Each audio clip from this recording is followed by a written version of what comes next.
If you want to help support the channel, check out my Teespring store. There's a link in the description and you'll find items such as this, a soy story.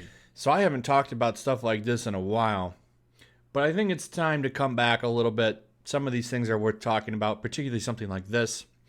Dan Slott also has been going at the quartering. He's never going to change. I want to talk about him too. So this is like a 2-in-1 right here. But this really caught my attention. I see some people starting to cover this, and I want to give my 2 cents on this because this is hilarious. I don't like CB Cebulski.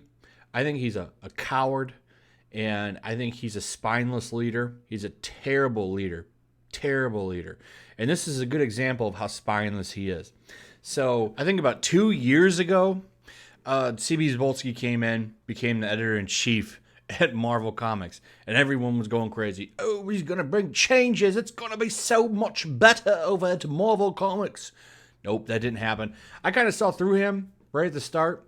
The way he was kind of going about things. That was the time that Max Bemis, writer of Moon Knight, came out and told fans to go ahead and dine on his backside. It was a really big deal. What did Cebulski do? This is right under his watch. He did nothing. Didn't say anything. And I said right there, then up, more of the same. And sure enough, I've been right. I've been right. And he's really proven himself. And we see it again right here. So Marvel Comics hires Overwatch writer Alyssa Wong after calling Marvel editor-in-chief CB Cebulski a racist.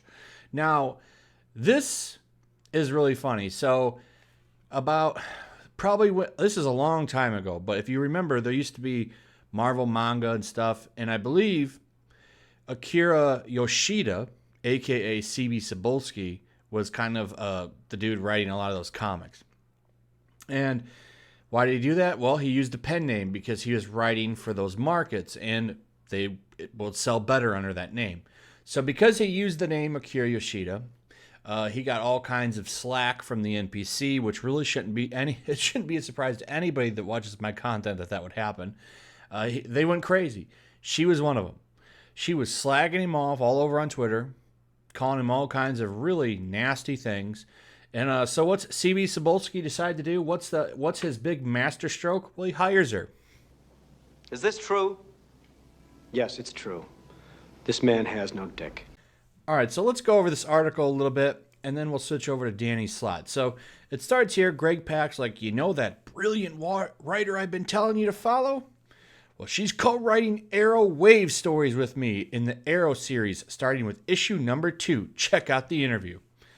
I like how Marvel is now trying to go into the manga anime-looking kind of sector. Not going to sell because it won't be good like that.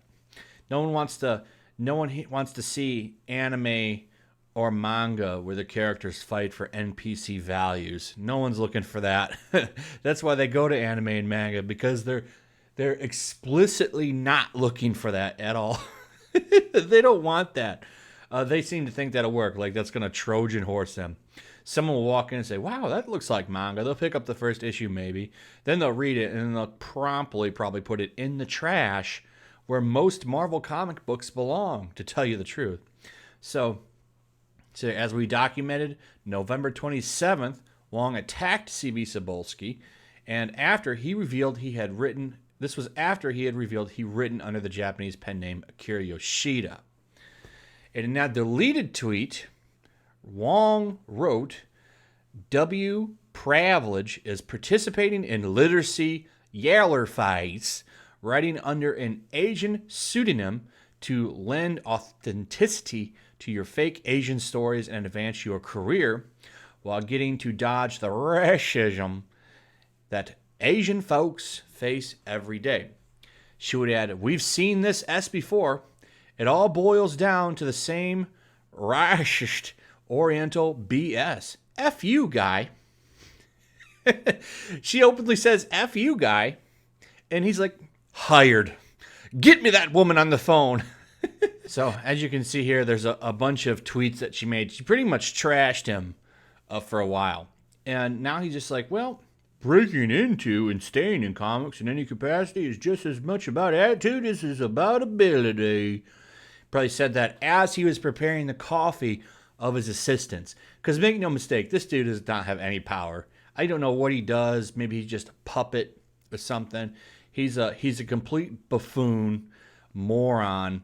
He should not be running anybody's company. I think he's too busy checking out every sandwich shop in New York City instead of actually running the show there. Everyone knows Sana Animate runs Marvel Comics anyway. He's just kind of there. I don't know if maybe he's just trying different designer things in the bathroom or drinking heavily throughout the day. I'm not sure, but he's definitely not running Marvel Comics, because this has got to be the most spineless thing I've ever seen. Would you, someone just craps all over you, would you hire that person? I don't get it. It really just shows that they have absolutely zero backbone at Marvel Comics. Here's another example of that. Dan Slott. So I'm going to go over him and some of his recent tweets lately. If you don't know who he is, don't worry. A lot of people don't. Because his claim to fame is the fact that he wrote The Amazing Spider-Man for about 10 years. It was a very mediocre run. He had a couple of big hits in there. Very few and far in between. Some of the ones that people usually call that they like are Spider Island. That was an okay run. He had maybe 2 or 3 good stories. I think his ending with the Red Goblin stuff was pretty decent. But here's the thing. This Dan Slott guy, when he gets off social media and works on his writing, sometimes he can do okay. But he sits there on social media all the time, always clowning around about Orange Man bad and stuff. He's off the deep end. But his comics now that he's off Amazing Spider-Man, he's actually very mediocre. Here's the thing with The Amazing Spider-Man. A lot of people just get it to have it. They might not even read it. That's like the one comic anybody that's buying comics buys as The Amazing Spider-Man. So a lot of his sales were masked by the fact that he was writing The Amazing Spider-Man. Now, he's writing Iron Man and the Fantastic Four right now. The Fantastic Four, they're doing around 40 to 50,000 units monthly. Iron Man, though, is absolutely horrible. That's selling like 27K now, I think. It's like on the verge where it should be canceled. I don't know why they decided to put someone that's never, ever been with a lady in their lives as the writer of Iron Man, who is a billion-dollar playboy. But, hey, what do I know? What do I know? Anyway, the guy's a jerk. You can see here, he says, Dan Slott. You suck, blocked. I hate your comics, blocked. You ruined Spider-Man, blocked. You can't handle criticism well. He should have put blocked right there. Because if you criticize his story, or maybe say, offer some kind of suggestion, he'll block you. And he even says it right here. Part of handling it is blocking all of the rude stuff immediately. Sorry, it's a one-strike policy, but I don't have time to keep a scorecard for everyone. But you have time to tweet about Orange Mad Bad all day long and be particularly rude to customers. He will actually block you, and then if you talk about him, he will go and check what you say, comment, and then block you again. He's very petty, and this really does affect his books. But I want to go over and point out to this. So this is a good example. So that comment I just showed you, I'm pretty sure I've never interacted with this dude, so there must be a fourth option. He probably ran a blockchain. I think I hit him up and told him about this, but he ran a blockchain. That's why he got blocked bordering. But he says fourth. I've also blocked people for pretty much every ismphobe in the book, which he says is him. Spoiling stories, film, shows on or before they came out, being members of G-Merg and CG. Tons of reasons. He's a big man baby, Dan Slott, and this is why his stories aren't bad. This is why he has terrible customer relations. He has a huge head. I'm surprised that his ego is still so big, to be honest, considering how bad his sales are, but it's still pretty high. But of course, when you get no criticism whatsoever, the staff over at Marvel, all of the editors are pretty much yes, man. Oh, yeah, it's a great idea, Dan. Oh, Dan, I love it, Dan. I love that idea. Look at the leadership, CB Cebulski, right? That guy's got no backbone. You can pretty much, if you get an interview at Marvel Comics, you can pretty much go into the office, pull your pants down and poop on the person's desk, and you'll get a job there. It's pretty much guaranteed fact. In fact, that might get you a job as a high-ranking editor, I believe. If someone wants to try that, it would be very amusing to see. So, we get this here again. I understand the argument for muting instead of blocking, but because it lets that person howl away in the void, but they're not. They're howling away at the people in your mentions. It's nicer to them if you block that jerk instead of muting them. Well, I mean, you pretty much block everything but yes men anyway, so I don't think they would complain. And then, this is how I wanted to finish it off here with old Danny Boy. Comic conventions are awesome. I rode to the airport with the Green Ranger, talking about Jason David Frank, who is a master class of customer service. The guy is pretty much a Vic Mignogna when it comes to his fans. He's grateful for his fans. He loves his fans.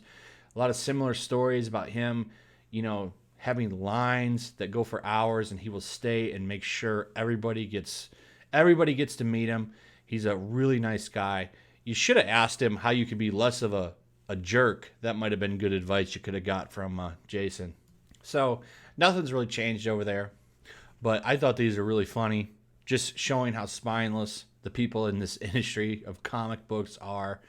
And just the stuff with CB Cebulski was worth talking about, because what a spineless guy. Literally, someone just comes in and it's like, "Hi, are you here for the interview? Why'd you just spit in my face? Hired."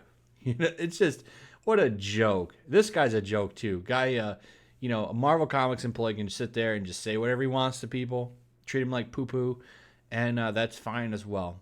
And then they wonder why comic shops are going out of business every day. So that's pretty much it. Like, subscribe, leave a comment, let me know what you think about all this. If you enjoyed the video, please share it. It helps a lot. Throw a like up also helps. Comments also help. Make sure you're still subscribed. Check out my Teespring store. Check out my Patreon. Check out my Twitch. Twitch is almost up to 1,000 followers. That's awesome. We're doing game streams over there, having a good time. So follow me over there. And as always, I'll see you guys on the next one. Peace.